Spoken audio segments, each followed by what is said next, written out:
Mr. President, thank you. I want to start by thanking my friend, the distinguished senator from Maryland, as well as her counterpart in the House, Chairman Rogers. They have shown great leadership in working across the aisle to accomplish this mammoth task that we have given them on a very tight timeline, and I really appreciate their efforts. I'm here today to talk about why it is important that we pass this omnibus appropriations bill and continue to build on the bipartisan steps that we have taken so far. Last week, I spoke at a press conference on youth employment or youth unemployment with a young man who was there. His name was James. And listening to James, it was pretty clear he was very hardworking and ambitious, but he explained to me that he is, as old as he is in his 20s, still living at home with his parents, because despite a lot of searching, he has not been able to find a job. Well, what was clear to me from James' story, and from a lot of others, frankly, across the country, that even though the economy has made progress, far too many Americans still aren't feeling the benefits. Too many of them are working more hours and earning less, or wondering whether they can afford to send their kids to college, or worrying that they won't be able to save enough to retire. Those are the kind of problems that we need to be thinking about here and solving.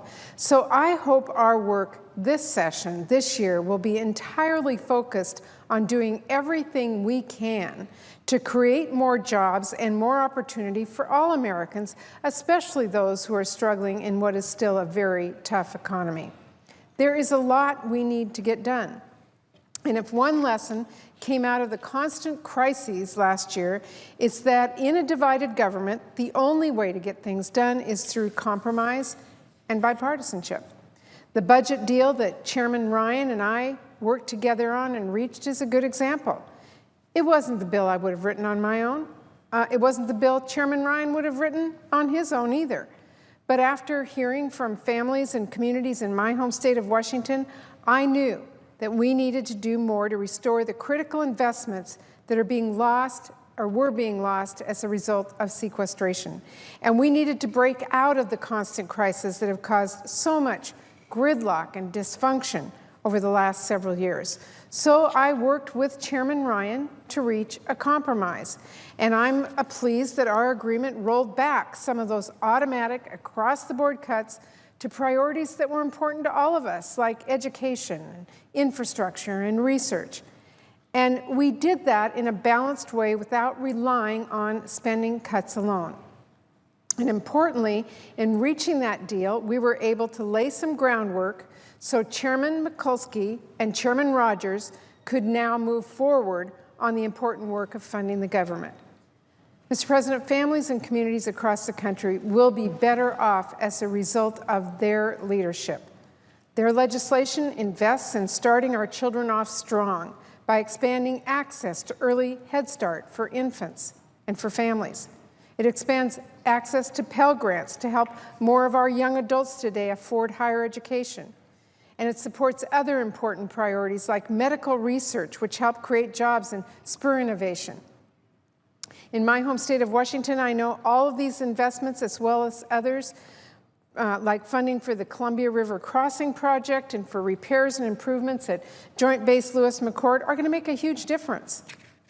So, Mr. President, I want to spend just a few moments as chair of the Subcommittee on Transportation and Housing to talk about some of the important parts of that bill that's within this omnibus.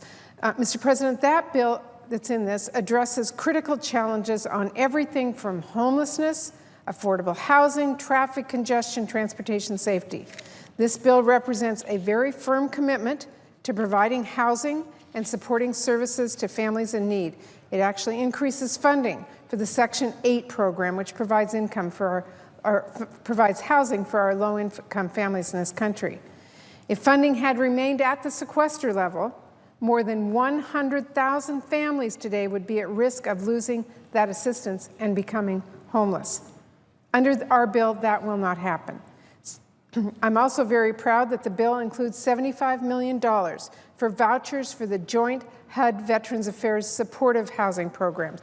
And as a result of that funding, an additional 10,000 homeless veterans and their families will have access to housing and supporting services. Mr. President, our housing and transportation bill prioritizes job creation and economic growth by investing in transportation. It includes $600 million in Tiger funding, which supports projects that improve transportation safety and reduce traffic congestion. And that, by the way, is in addition to the $41 billion in much-needed funding to repair our nation's roads and bridges. But our bill isn't just about roads and bridges. Americans are increasingly relying on public transit. So I'm especially pleased that our bill provides more than $10.7 billion to support our public transit system.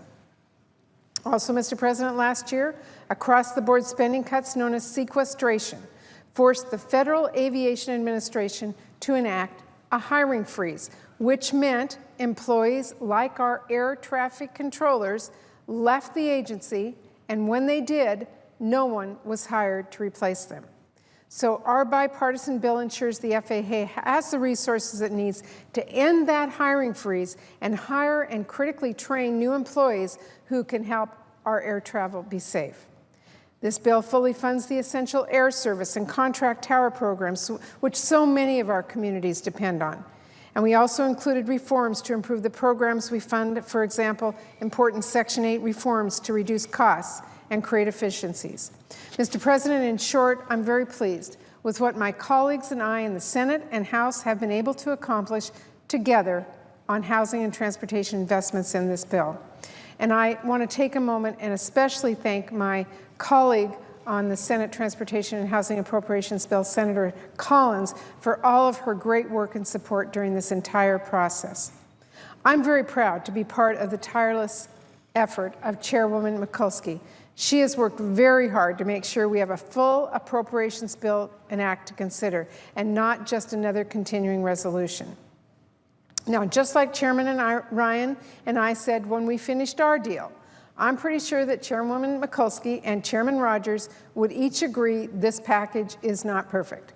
Each of them probably would have done certainly different things on their own. But because they were willing to compromise, they are delivering far more for the American people than either could have done if they had have refused to work together. Mr. President, if this legislation is passed into law, which I strongly believe it will be, we will have a choice to make. We can build on that bipartisan work that has been done so far and continue reaching agreements through compromises like people across this country do every day, or we could see more of the all-or-nothing approach which caused so much damage last year.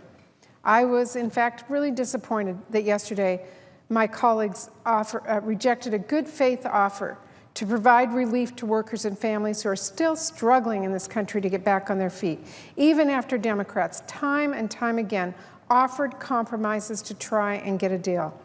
We tried hard to reach a fair agreement that both sides could support, and we're going to keep trying. So I hope, Mr. President, today that our Republican colleagues will think of the many families out there who need this lifeline and look at the great bipartisan work done on the appropriations bill, and I hope they will reconsider their return to all-or-nothing political tactics.